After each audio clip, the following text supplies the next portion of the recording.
Hello, I'm Dan and welcome back to SmallTalkGamers. Today I'm doing my top 5 things I was most impressed about at E3 2016. This is a mix of Sony, Microsoft and Nintendo. So yeah, in my personal opinion anyway. So as you can see on the screen right now, the Xbox conference, they had a really strong E3 in my opinion, and they announced this, the Xbox One S. And it was kind of a shock, but it did get leaked a couple of days ago before E3, and it looked so genuine that people just thought, yeah, obviously it is. But PlayStation didn't come out with anything, but this Xbox looks so cool. Seriously, if I was going to buy an Xbox, I'd buy this. Also, they showed Sea of Thieves properly, like real gameplay, and that really impressed me. But I'll probably pick up that for PC, and I don't think I'll get an Xbox just for that. A couple of other games impressed me: Gears, Halo Wars 2. There was a few other little exclusives. Dead Rising. Yeah, Xbox did have a strong conference, and they're 5 because I'm not really an Xbox gamer, but they did impress me, and I did have to fit them in somewhere, like Gears of War. So yeah, that's number 5, and number 4 was like the second most thing that impressed me was PlayStation announced Crash Bandicoot 1, 2 and Warped getting remastered for PlayStation 4, and I am so buzzed for this, honestly. I cannot wait. They didn't show gameplay, that's why there's not game. This is Skylanders gameplay, but this is the only thing they showed, and it's kind of going to be what it looks like in the new games anyway. But they didn't I was a bit gutted they didn't show anything, like they didn't show any gameplay of it or how it's gonna look. Maybe like a little clip of it or something. That would have been impressive. So yeah, I think I'll just move on to the next one. Number 3 was actually Days Gone, and this really shocked me. The Xbox announced Dead Rising 4, and then I thought, oh, it's going to be an exclusive again. I wouldn't mind that on PlayStation, but PlayStation announced this exclusive Days Gone. It looks epic.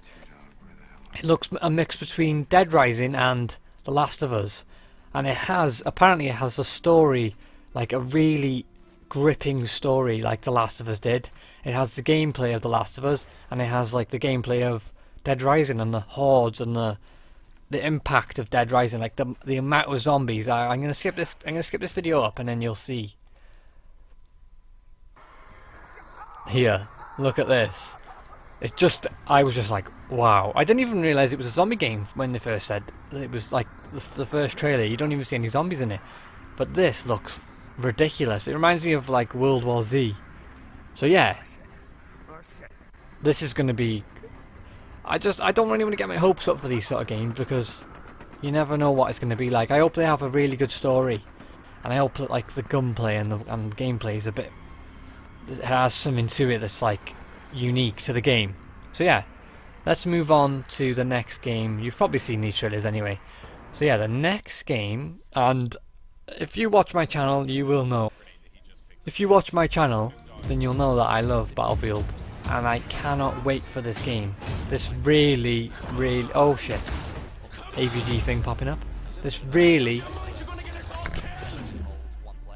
did impress me. Sorry, my ears killing. This really did impress me, and it looks epic. Like I got hyped up for it, and I shouldn't have, but it lived up to the hype in my opinion. With the Zeppelin and the guns and just how gritty and how like dirty it is. I love that about it. Like it feels like World War One. Like some games kind of look like the guns are just like fucking mad. This is mental. I cannot wait for this game. It looks awesome. I'd love to get my hands on it, but I cannot wait. And the last game, I'm going to leave it at that. That's number 3. That was number 2, sorry. And the last game, if you know me, you're going to know what it is. If you know who I am and you watch my videos, you probably know what game it is. It is The Legend of Zelda Breath of the Wild. And this, oh my god, I cannot believe how good.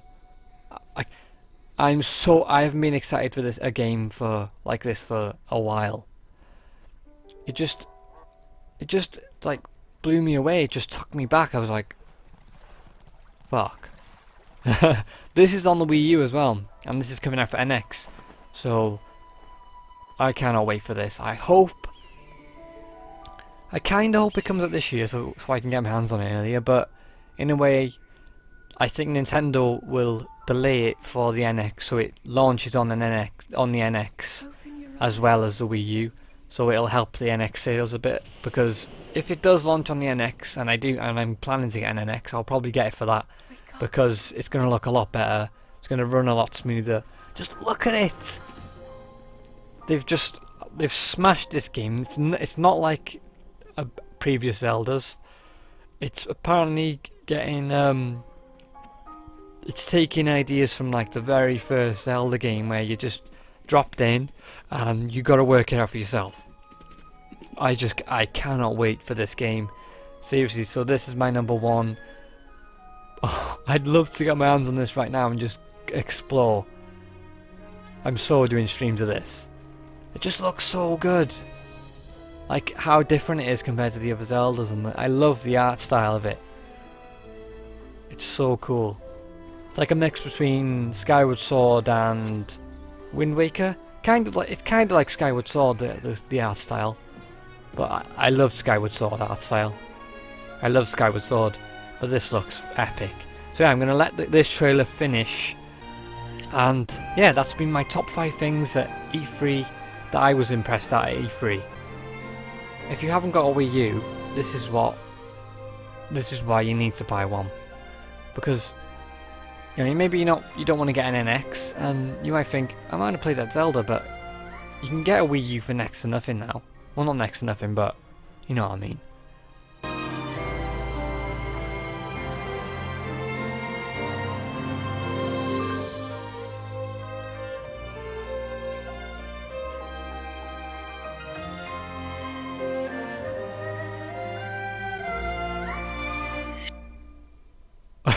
So yeah, thank you for watching. I hope you enjoyed. If you did, leave a like and subscribe to the channel for more content like this, covering these sort of games, maybe more E3 stuff, live streams, videos, gameplay, whatever you want, guys. Let me know down below if you like this video, and I will see you in the next chapter. Goodbye.